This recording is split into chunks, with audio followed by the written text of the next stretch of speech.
Welcome back. Week 7 in the 2021 season. Top 5 news, standings, players, games, and plays. Let's get into the news. There is an all-star game confirmed for March 7th. The players are not happy about it. LeBron leading the charge, saying he has no energy for it after a short offseason. I can't really blame him. And it's too bad because last year's rule changes made it actually competitive. Probably going to be a bit of a waste of time this year. Malik Beasley of the Wolves will have to serve 4 months in prison after the season ends. He reportedly pointed a gun at a family blocking his driveway. Very strange incident. Kevin Durant was pulled this week in the middle of a game, raising a lot of questions about the NBA's COVID policies. DeAndre Hunter of the Hawks was having a breakout second season, but will be out for a couple months. And the Knicks have traded for Derrick Rose. More on that later. Bonus round, Jimmy Butler and Bradley Beal have a bromance going on, and it looks like this. Stars going at it right here, two-way players. And right there, you see him smile. There's great mutual respect between these two guys right here. You can see it's all... In the standings, Western Conference, only the bottom 3 teams are below 500 in their last 10 games. This whole conference is truly a powerhouse. West Coast, Best Coast. The Jazz and Lakers are both on 5-game win streaks. Eastern Conference, Sixers and Bucks stand alone at the top. Only 2 other teams in the conference are above 500 in their last 10 games, but the Hornets and Raptors going 6-4 in that time. As usual, the Eastern Conference lagging far behind. Right now, it's looking like the true contenders are the LA teams, Utah, Philly, and Milwaukee, and we'll see if the Nets, Celtics, Suns, or Nuggets have anything to say about that. On to our players of the week. Oh shit, we got graphics now, that's right, and I did it by myself. Number 5 is Sacramento's very exciting rookie Tyrese Halliburton. We talked about him in the offseason wrap-up, but I did not understand at the time how cerebral this kid is. He's not likely to win Rookie of the Year, as LaMelo's game in Charlotte is leading in too many statistical categories, but I would honestly rather have Halliburton long-term. His jumper is very stiff-legged and pushy, but he's shooting 45% from 3, so whatever, I guess. The real story with him is as a playmaker on both ends of the floor. He's second in rookie assists behind LaMelo, but averaging about half the turnovers. And on defense, he's just making incredible plays. Watch him anticipate and bait this turnover and take it the other way, and then watch him bouncing on his feet, head on a swivel, and making this Odell Beckham catch for the steal. He seems like a perfect fit next to De'Aaron Fox long term, and I absolutely love to see a guy whose game is purposefully built to be off ball. If Marvin Bagley ever turns into anything, the Kings have themselves a very bright future. Number 4 player of the week, quick check-in on Nikola Vucevic. He's been toiling away underappreciated in Orlando for almost a decade now, and for some reason he's taken off this year, averaging career highs in almost every statistical category except blocks, which he doesn't really do anymore. He's one of the last big bruisers in the league with that soft touch inside, but he's also stepping out to the three-point line more and more, averaging almost 42% on over 6 attempts per game from 3 this season. He's a little too immobile for the modern game, but he's still an all-star level talent, and he regularly beats up on tinier bigs, scoring a career-high 43 points against the Bulls this week. The Magic seem like a team perpetually concerned with being bad and staying mediocre, but his value is not likely to go up, and it would be really interesting to see him in a different uniform while he's still in his prime. At number 3, we've got Fred VanVleet up north. The Raptors have righted themselves a bit and should still make a playoff push this year. VanVleet is a big part of that. He dropped a franchise record 54 points the other night against Vucevic's Magic, hitting 11 threes and going 17 for 23 total from the field. ESPN's advanced stat efficiency of expected output marks that as the most efficient game of the season. VanVleet is athletically limited, but uses his body to protect the ball well. You can see here how Vucevic's lack of quickness hurts, and VanVleet takes advantage. He is obviously shooting well, 38% from deep on almost 9 attempts per game. The Raptors probably aren't building to anything with this roster as is, but they've still got plenty of prime talent to work with and will be a tough out if they make the playoffs. Number 2, let's talk about this Knicks-Pistons trade. The Knicks have been surprisingly competent this year and decided they wanted to become more competent by adding Derrick Rose. The big picture question is, what then do they do with Emmanuel Quickley? The rookie guard is showing a lot of promise, but he's been getting only about 20 minutes a game, and now his role might further diminish with the ball-dominant Rose. If the Knicks are smart, they will get Quickley more minutes. He's currently 5th in the rookie ladder, and he's got a lot of potential as a complementary scorer. He's already shooting 36% on over 8 threes a game, and he looks really solid in the pick and roll, hitting a lot of crafty mid-range jumpers and floaters. As his name suggests, he's got some athleticism and bounce, plenty of length, and plenty of potential on the defensive end, but I'm not sure I see him developing into a number 1 option on offense.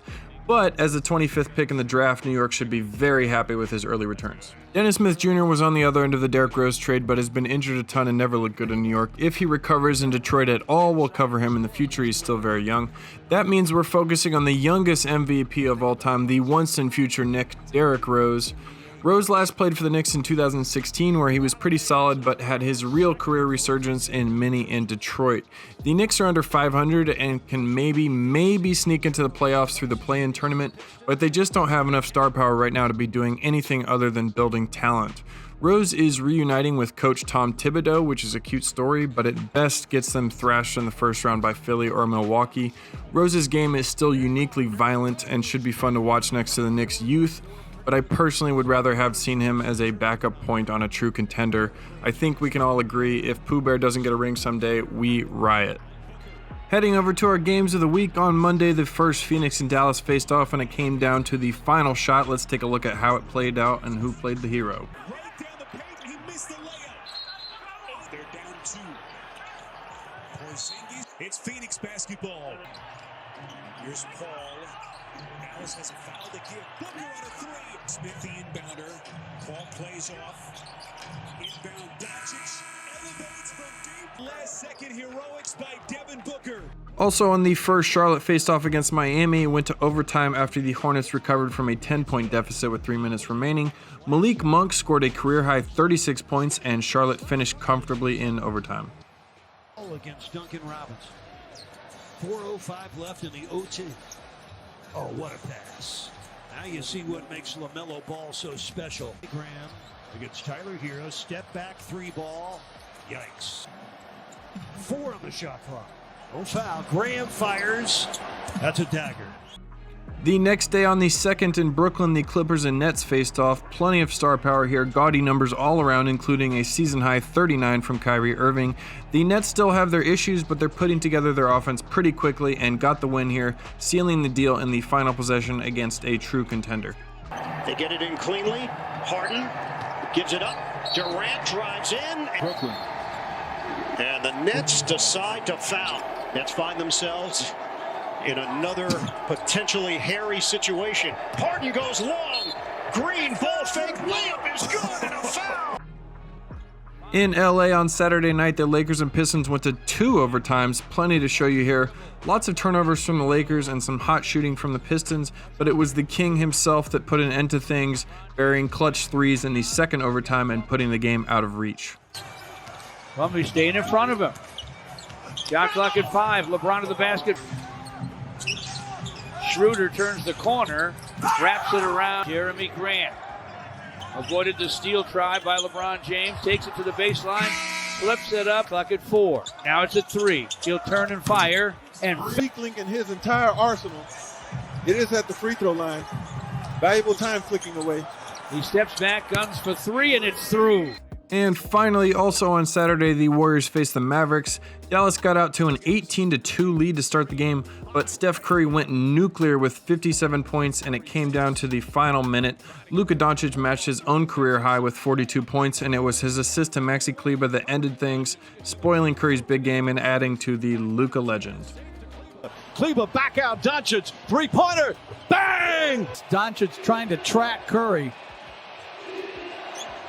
Curry fakes the three, fires up another three, bang! Warriors will try and score quickly so they don't have to foul on the final possession. Curry on the drive, gets inside, reverse, bang to the hands of Doncic. 5 to shoot. Doncic to Kleber. Kleber three-pointer, puts it in! Top 5 plays of the week. LeBron is an all-time passer, and I'm tired of people acting like he's only a pretty good passer. This backdoor to Talen Horton-Tucker is superhero shit. Long live the king. It back. Here comes LaMelo Ball with his hair on fire. Number 4, had to let you hear the call there. We're going to get tired of seeing these guys on here, but I can't not put it in. This is a top-shelf passer diming to a top-shelf dunker. We got to appreciate it for as long as we can.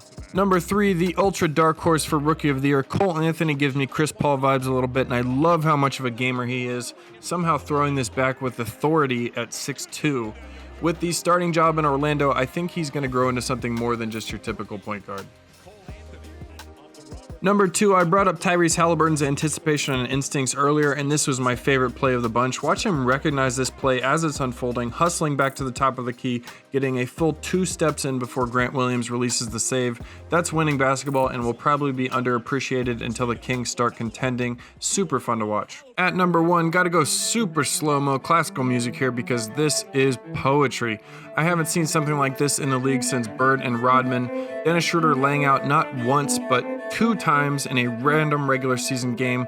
Full extension, looking like an ultimate Frisbee player here. Knocking the ball away helped expire the shot clock for the turnover.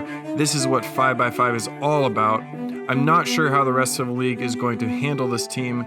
The German with the supreme dedication, and I dedicate this video to you, my handful of lovely viewers. Thanks for coming. I hope your week is full of Schroeder energy. See you next time.